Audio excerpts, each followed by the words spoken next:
Ce dont j'avais envie de témoigner aujourd'hui, c'était les miracles en fait, que le Seigneur a fait dans ma vie. Il y a un réel besoin en fait, de sortir de sa zone de confort, même quand on est perdu, quand on est dans quelque chose qui est complètement contradictoire avec la foi, avec la croyance en Dieu. Eh bien, il a fallu, en tout cas me concernant, sortir de ma zone de confort, même si j'étais dans le péché, même si j'étais égaré, pour aller dans ce chemin de vérité. Et c'est quelque chose qui m'a accompagné toute ma vie. Même une fois converti, on ne peut pas considérer que ça y est, c'est acquis, c'est fait. C'est un combat permanent. C'est un combat permanent et en permanence, il faut se faire violence. Parce que c'est ce que le Seigneur dit, le royaume des cieux appartient aux violents.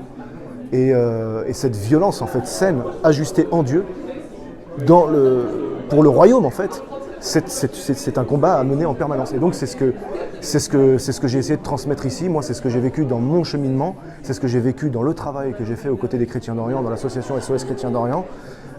Sortir de sa zone de confort, vivre en terrain hostile, en zone de guerre, pour aider les chrétiens à ne pas disparaître. Mais c'est un message que je réitère ici pour essayer d'être le plus efficace dans le but d'œuvrer pour le bien commun, quelle que soit son orientation professionnelle, quel que soit le choix de vie qu'on a fait, mais de vivre avec sa foi et d'être en cohérence avec sa foi.